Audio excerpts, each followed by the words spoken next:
The story starts with a car named Herbie. Herbie is not just any car. He used to be the best race car on the track. For many years, he never lost a single race. Along with his owner, he traveled to different places and had many exciting adventures. But one day, everything changed. Herbie got into a serious accident. After that, he was never the same again. He started losing races again and again. Slowly, people stopped believing in him, and in the end, he was sent to a junkyard. When Herbie arrives there, he meets Dave, the owner of the junkyard, and from the very first moment, they don't like each other at all. The truck driver even warns Dave. He tells him not to mess with Herbie because the car is very proud. When Dave tries to unload Herbie from the trailer, Herbie splashes oil all over his shoes. It's clear he's not ready to give up so easily. Dave and the driver start pushing the car, while Herbie tries his best to resist. At first, he refuses to move, but then he suddenly notices a possible way to escape. So he decides to move on his own. Just when it looks like he might get away, he falls into a trap. His tires got punctured, and now he can't move anymore. With no other choice, Herbie gives up. He waits there surrounded by other old cars, waiting for the day he will be crushed. Weeks later, in another part of the city, we meet a girl named Maggie Peyton. She arrives at her graduation, not in a car, but on her skateboard. She is graduating in journalism, and after the ceremony, she celebrates with her father, Ray. Ray is very proud of her. Maggie is the first person in their family to graduate from college. Her mother passed away when Maggie was very young, but Ray tells her that if she were still alive, she would be very proud of her too. Just then, Maggie's best friend, Charisma, shows up with a brand new car. It's a graduation gift from her parents. Maggie and Charisma are excited because in 1 month, they are going to move to New York together and start their new life. Meanwhile, Ray, who works as a racing coach, takes Maggie to the racetrack to watch her brother, Ray Jr. When they arrive, they meet Sally, one of the sponsors of their racing team. Soon the race begins, but just like always, Ray Jr. loses control while taking a turn and crashes. It's clear that he's trying hard, but he just doesn't have the talent for racing. He is preparing for a big NASCAR race in a few weeks, but honestly, things are not looking good for him. That night back at home, Maggie sits quietly and looks at the pictures on the wall. One photo catches her attention, her grandfather. He was one of the greatest racers of all time and Maggie's biggest inspiration. When she was younger, Maggie also dreamed of becoming a racer just like him. But everything changed after a terrible accident. She crashed on the track and had to stay in the hospital for 2 whole months.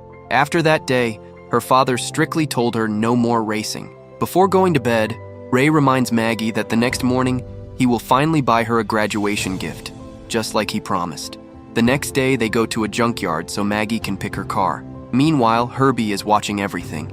He sees Maggie looking at another old race car, and right away, he decides that he wants to go home with her.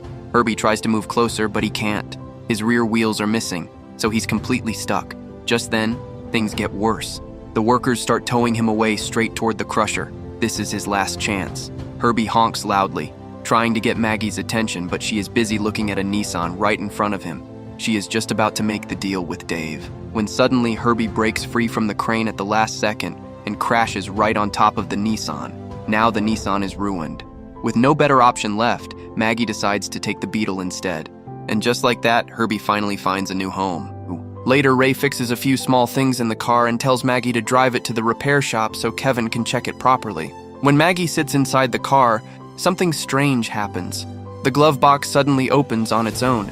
Inside, she finds a letter from Herbie's old owner, asking whoever gets the car to take good care of him. Maggie feels a little emotional, but before she can even think about it, she starts the engine, and suddenly the car moves on its own. Maggie gets scared because she's not even driving. Herbie takes her straight to the repair shop and almost runs Kevin over on the way. Kevin is shocked when he sees Maggie. It's been a long time since they last met. Back in high school, Kevin had a huge crush on her, and it looks like those feelings are still there. After a quick chat, Kevin offers to fix the Beetle, but first, he wants to test drive it, so they take the car out on the streets. But suddenly, Herbie starts releasing a huge cloud of smoke everywhere. It's super embarrassing. Maggie feels ashamed and starts thinking that maybe buying this old car was a bad idea. She even thinks about returning it, but Herbie clearly doesn't want that. Out of nowhere, the car lifts itself up and starts driving on just 2 wheels. Now Maggie completely loses control. She has no idea what's happening, and before she realizes it, they crash into a sports car exhibition. Inside, Maggie runs into some of her old classmates, and then someone very famous shows up, Tripp, the current racing champion. The crowd quickly gathers around him, asking for autographs and cheering for him. But at that same moment, Herbie starts honking loudly again and again. Maggie quickly opens the hood to stop him, but instead the car sprays oil all over her shirt. Now she has no choice but to change her clothes. Luckily, Kevin finds a racing suit and a helmet in the trunk. After getting ready, Maggie sits back inside the car. But again, something strange happens. Herbie pushes her head right into the helmet, like he's forcing her to wear it. Then Trip notices the Beetle and starts making fun of them. He laughs and tells Maggie to take that car back to the circus. This makes Herbie angry. So he uses his side mirror and scratches Trip's expensive car. Now things get serious. The crowd gets excited and suggests a race to settle it. Trip agrees without hesitation. Maggie tries to get out of the car to apologize, but Herbie locks all the doors and windows. She's stuck inside. Before she knows it, the car drives straight onto the track. Trip joins them, ready to race. Crash gives the signal. Herbie's gears line up, and the race begins. Maggie tries to control the car, but Herbie is not letting her drive at all. Even though the Beetle is old and worn out, he still manages to keep up with Trip's powerful car. But Trip doesn't play fair. He starts driving dangerously, trying to push them off the track. But this time, something changes. Maggie's competitive side wakes up. She decides she's not going to back down. She teams up with Herbie and goes all in to win. And finally, Herbie lets her take control. Now they are working together. They speed up and start catching Trip. Trip tries once again to crash into them, but Herbie surprises him with some crazy moves. The trip was shocking. He didn't expect this at all. As they get closer to the finish line, Herbie does something unbelievable. He climbs onto the safety barrier, speeds ahead, and wins the race at the very last second. After the race, Herbie is completely exhausted. And Trip, he just can't believe what happened. He just lost to a beginner in an old Beetle. Later in the garage, Maggie tells Kevin something strange. She says she feels like she didn't really win the race. It was Herbie. But Kevin doesn't take it seriously. He just smiles and praises her, saying she has real talent. After all, she just defeated a future champion in a 1963 Beetle. The next morning, Maggie sees her father arguing with her brother. She finds out that their racing team has lost another sponsor because they keep performing badly. At that moment, Sally arrives in her yellow Beetle, and instantly, Herbie falls in love with her. Sally brings a videotape and shows it to Ray. It shows the street race from last night.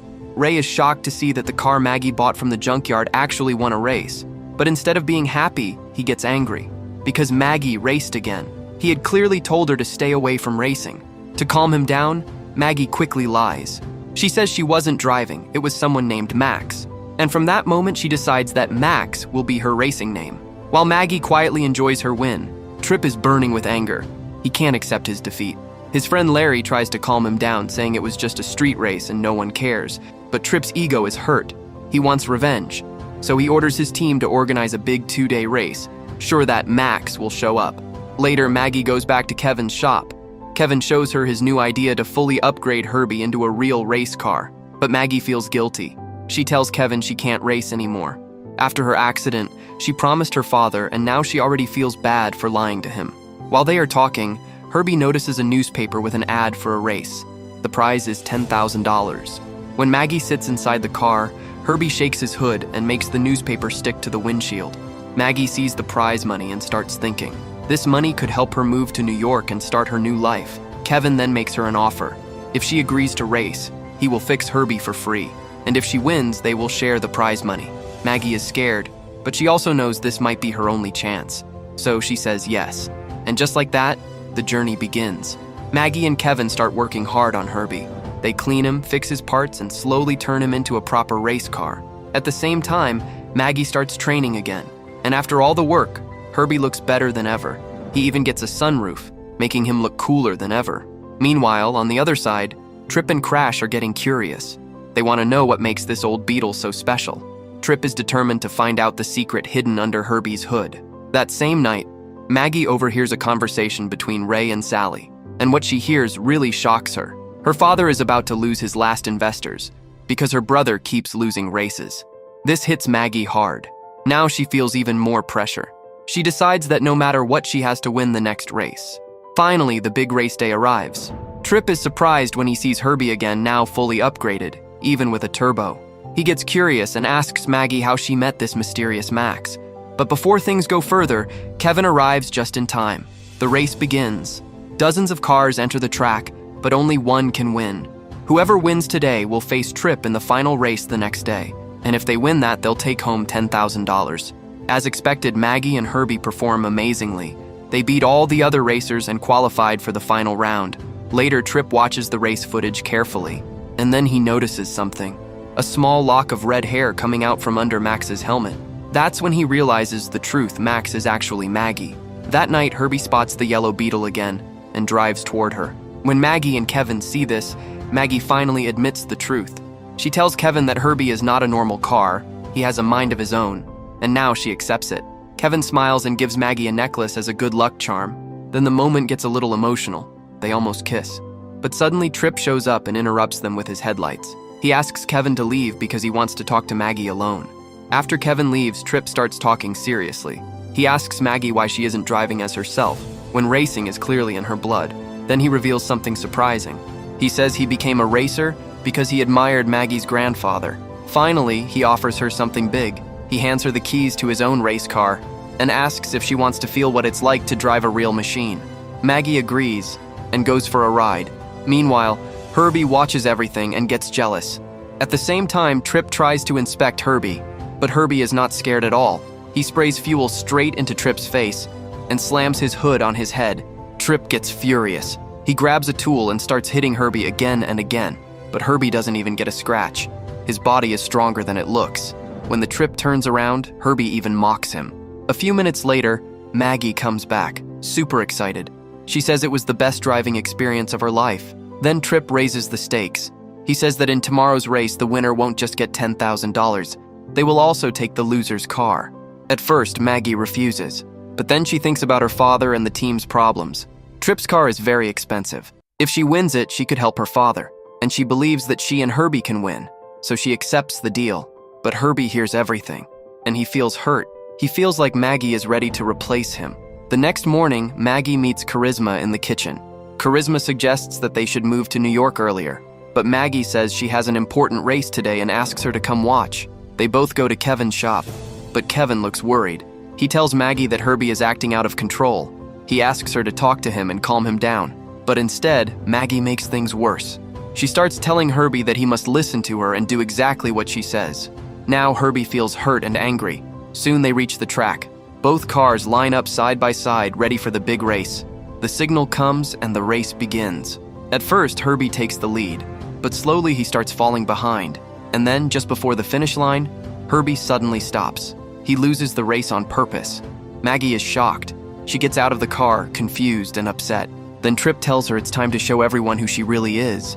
Maggie removes her helmet, and everyone is stunned, especially her father. Kevin comes to her and says they should just leave, but Tripp reminds them about the deal. He takes Herbie. Maggie is furious and heartbroken. As she walks away, her father comes up to her. He is deeply disappointed, not because she lost, but because she lied. Maggie tries to explain, but he doesn't listen. He turns his back on her and walks away. That same day, Maggie decides to leave for New York with Charisma. But during the journey, Charisma makes her realize something important. Running away is not the answer. She should fight for what she truly loves. So Maggie turns back. She goes straight to Tripp and demands her car back. Tripp lies and says the car is out for a drive, but the truth is much worse. Herbie is in a monster truck show, and he is about to be destroyed for entertainment. Inside the arena, Herbie is getting hit from all sides by big vehicles. Maggie sees this and panics. She tries to run inside, but security stops her, so she talks to the owner and offers to buy Herbie back. The man makes a deal. If the Beetle survives the show, she can take him for free. Just then, a giant monster truck enters the arena, ready to crush Herbie. While Charisma distracts the guard, Maggie runs into the arena. She dodges cars, barely escaping getting hit, all while trying to reach Herbie. When Herbie sees Maggie, he feels alive again. He gets his hope back. At the last second, just as Maggie is about to get hit, Herbie saves her. He pulls her inside through the sunroof. Now they are together again. Crash gets thrown out of the car and Maggie and Herbie start working as a team. They dodge every attack. The monster truck chases them, trying to crush them. But Herbie is too smart. They use another car as a ramp jump onto the truck and destroy it completely. After defeating everyone, Maggie finally escapes with Herbie. She takes him straight to Kevin's shop. Kevin is shocked to see the damage, but he still helps them. The next day, they go to watch Ray Jr. race, but once again he crashes badly. This time, he was taken to the hospital, and the doctors give terrible news. He has lost depth vision in one eye. That means he can't race anymore. Ray Jr. asks his father to let Maggie take his place in the big NASCAR race, but Ray refuses. Maggie finally speaks up. She tells her father that racing is all she has ever wanted. She asks him why he doesn't trust her when she only had one accident, while her brother had many. Then Ray finally tells the truth. Maggie reminds him too much of her mother, and he already lost her once. He is scared of losing Maggie too. Meanwhile, Kevin tries to fix Herbie, but he has a problem. He needs parts, but his supplier refuses to help until he pays an old debt. At that moment, Ray Jr. comes to Maggie and asks her to take his place in the big NASCAR race. He tells her to do it no matter what their father says. Maggie agrees, but she has one condition. She will only race if she can do it with Herbie. So Ray Jr. gathers the whole team. Everyone works together to fix Herbie in time. They replace his entire body, change the tires, and give him a completely new look. Then they paint him, making him look better than ever. Finally, race day arrives. At the stadium, all eyes are on the track. When Tripp sees Herbie again, he gets angry. He goes straight to Larry and asks why they didn't get rid of that car, but nothing can calm him down. Before the race starts, Maggie takes a quiet moment with Herbie. She says sorry for everything and thanks him for never leaving her side. Then they both move to the starting line. Everyone is watching them. When Ray sees Maggie on TV, he feels nervous. He doesn't want her to get hurt, but at the same time, he feels proud. The engines start. The cars take a few warm-up laps, and then the race begins. At first, Maggie and Herbie fall behind. Other cars take the lead, but slowly they start catching up. They move forward, one position at a time. During the break, Ray can't sit still anymore. He turns off the TV and rushes to the track to see his daughter in person. After the first pit stop, the race gets even tighter. Tripp is leading, but Herbie quickly catches up to him. Suddenly, other cars surround them. It looks like there's no way out. But then Maggie hears something. Her father's voice. He is cheering for her, telling her she can do it. That gives her the strength she needs. She pushes forward and breaks out of the trap. But now there's a new problem. Herbie is leaking oil. If they don't fix it, they won't finish the race. At the next pit stop, the team quickly repairs the tank. But they warn Maggie one more hit, and Herbie won't survive. Back on the track, they are behind again, but not for long. Soon they catch up to Tripp once more. Now, with just half a lap left, both cars are side by side. It's a close fight. Tripp tries one last time to push them off the track, and the tape on Herbie's tank starts coming loose. Everything is at risk.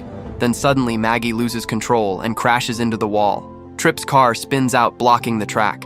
For a moment, everything feels over, but then Herbie does something unbelievable. He climbs onto the safety barrier just like before. They speed ahead, take the lead, and cross the finish line first. They win.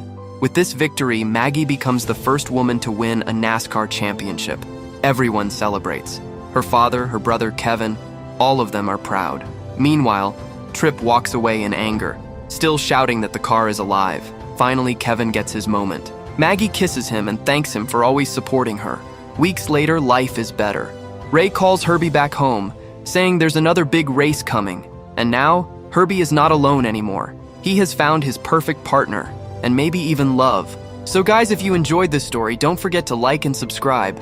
And tell me in the comments, what do you think about Herbie?